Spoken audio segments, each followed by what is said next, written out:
Hello second class, कैसे हो बच्चों आप। पिछले वीडियो में हम सारस और किसान की कहानी के बारे में पढ़ रहे थे, उनका अभ्यास कर रहे थे। उसका आगे का भाग ये है, उसका आगे का अभ्यास करते हैं, ठीक है ना। पहले 2 क्वेश्चन हमने कर लिए थे, शब्दार्थ थे, सोच समझ कर बताने थे, ओरल करने थे और राइट का क्लिक करना था। अब अगला क्वेश्चन है रिक्त स्थान भरिए। तो जो खाली स्थान है वहाँ पर हमें ये जो शब्द दिए हैं ना, ये भरने हैं खाली स्थान पे सही से। सही स्थान पर, जैसे किसान के गांव के लोग फसल काटने नहीं आएंगे, तो किसान के लोग फसल काटने नहीं आएंगे, तो के द्वारा इनके बीच में क्या आएगा, गांव के। किसान के गांव के लोग फसल काटने नहीं आएंगे।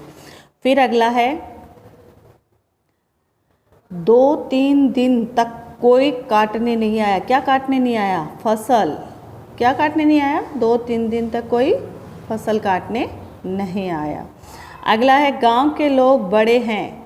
क्या है गांव के लोग बड़े, भरोसे वाले या स्वार्थी।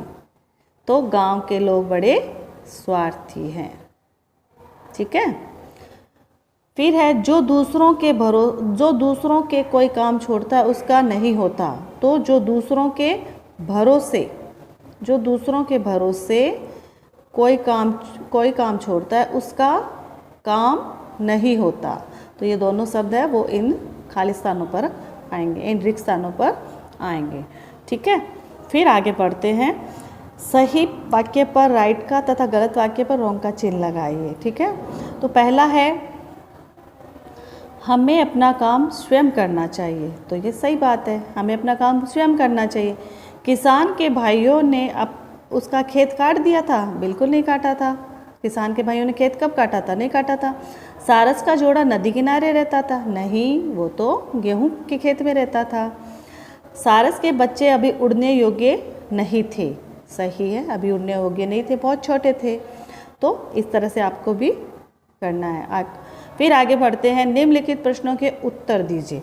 अब क्वेश्चन आंसर है, इनके उत्तर देने हैं, ठीक है। पहला क्वेश्चन है गेहूं के खेत में कौन रहता था।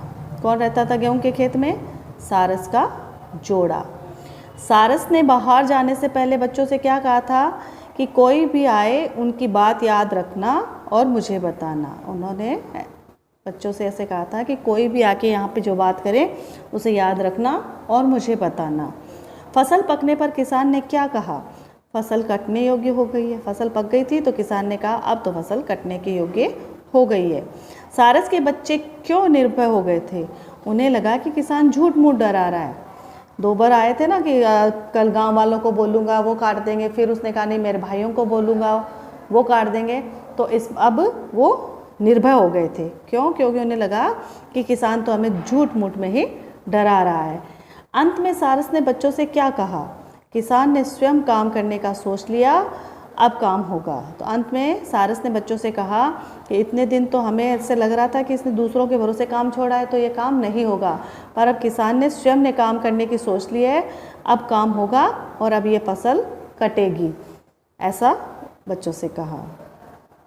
फिर आगे है व्याकरण। व्याकरण को करते हैं। निम्नलिखित शब्दों का शुद्ध करके लिखिए। तो पहला शब्द है जल्दी। जल्दी गलत लिखा हुआ है ना, ऐसे लिखा हुआ है जल्दी, जो कि गलत है, ऐसा गलत है। तो सही कैसे होगा, सही होगा जल्दी, ऐसे, ठीक है ना। तो इसी तरह योग्य लिखा हुआ है, तो ये योग्य गलत है इसमें लिखा हुआ जो, तो आपको इस तरह से योग्य लिखना है, ठीक है ना। तो आगे के जो कुछ शब्द है वो इसमें आपको इसका सुधार करके लिखना है। अगर आपको नहीं आए तो आप मुझसे पूछ सकते हैं। फिर आगे हैं दिए गए शब्दों से वाक्य बनाइए। तो शब्द दिए हुए हैं, जैसे पहला शब्द है स्वार्थी। गांव के लोग बड़े स्वार्थी हैं, वाक्य बन गया ना। स्वार्थी अपने वाक्य में आ गया ना, गांव के लोग बड़े स्वार्थी हैं। फिर अगला है भरोसा। भरोसा, किसान को भाइयों पर भरोसा नहीं था। किसान को भाइयों पर भरोसा नहीं था।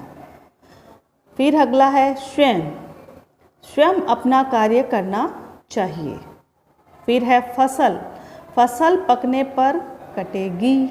तो ये शब्द आ गए ना, तो हमारा वाक्य पूरा हो गया। फिर आगे है बहुवचन लिखिए। बहुवचन लिखिए। पहला है बच्चा, बच्चा बहुवचन में हो गए बच्चों। फिर है स्थान, बहुवचन में हो गए स्थानों। गांव, गांवों। पक्षी, पक्षियों। पेड़, पेड़ों। खेत, खेतों। अंडा, अंडों। फसल, फसलों। तो ये अधिक की संख्या में हो गए, वो बहुवचन हो गए। ठीक है, ये एक है और ये बहु हो गए। बहु मतलब अधिक हो गए। ठीक है ना, तो बहु हो गए, तो इनको बढ़ा करके हमने लिख दिया है। फिर आगे है नीचे दिए गए शब्दों को विलोम शब्द लिखिए। अब नीचे कुछ शब्द दिए, उनके विलोम, विलोम मतलब अपोजिट लिखना है, इनका विपरीत लिखना है। जैसे सवेरे, शाम। सुबह का शाम होता है, सवेरे का भी शाम होता है। ठीक है ना, दिन का रात होता है। तो सवेरे शाम। अंधेरा, उजाला। जैसे शाम को अंधेरा हो जाता है, सुबह उजाला हो जाता है। आशा, निराशा। याद रखना, भूल जाना। अब किसी चीज़ को बोलते हैं बच्चों ये याद रखना, और आप भूल जाते हो तो उल्टा हो गया ना, ये भूल जाना। बड़ी, छोटी। भय, निर्भय। बच्चा, बूढ़ा। रुकना, चलना। तो ये हमारे हो गए विलोम शब्द। फिर आगे बढ़ते हैं। वर्क पहले दी हुई है, इसमें से आपको पक्षियों के नाम छांट कर लिखने हैं। तो आप कैसे छांटोगे पक्षियों के नाम? जैसे मैंने लिखा है मोर। ठीक है, मोर। अब ये कहाँ होगा मोर? आपको देखना है मोर कहाँ है। ये मोर यहाँ है। फिर है तोता, ये तोता। फिर है मैना, ये मैना। फिर है चिड़िया, ये चिड़िया। फिर है कोयल, ये कोयल। फिर है कबूतर। तो ये हमने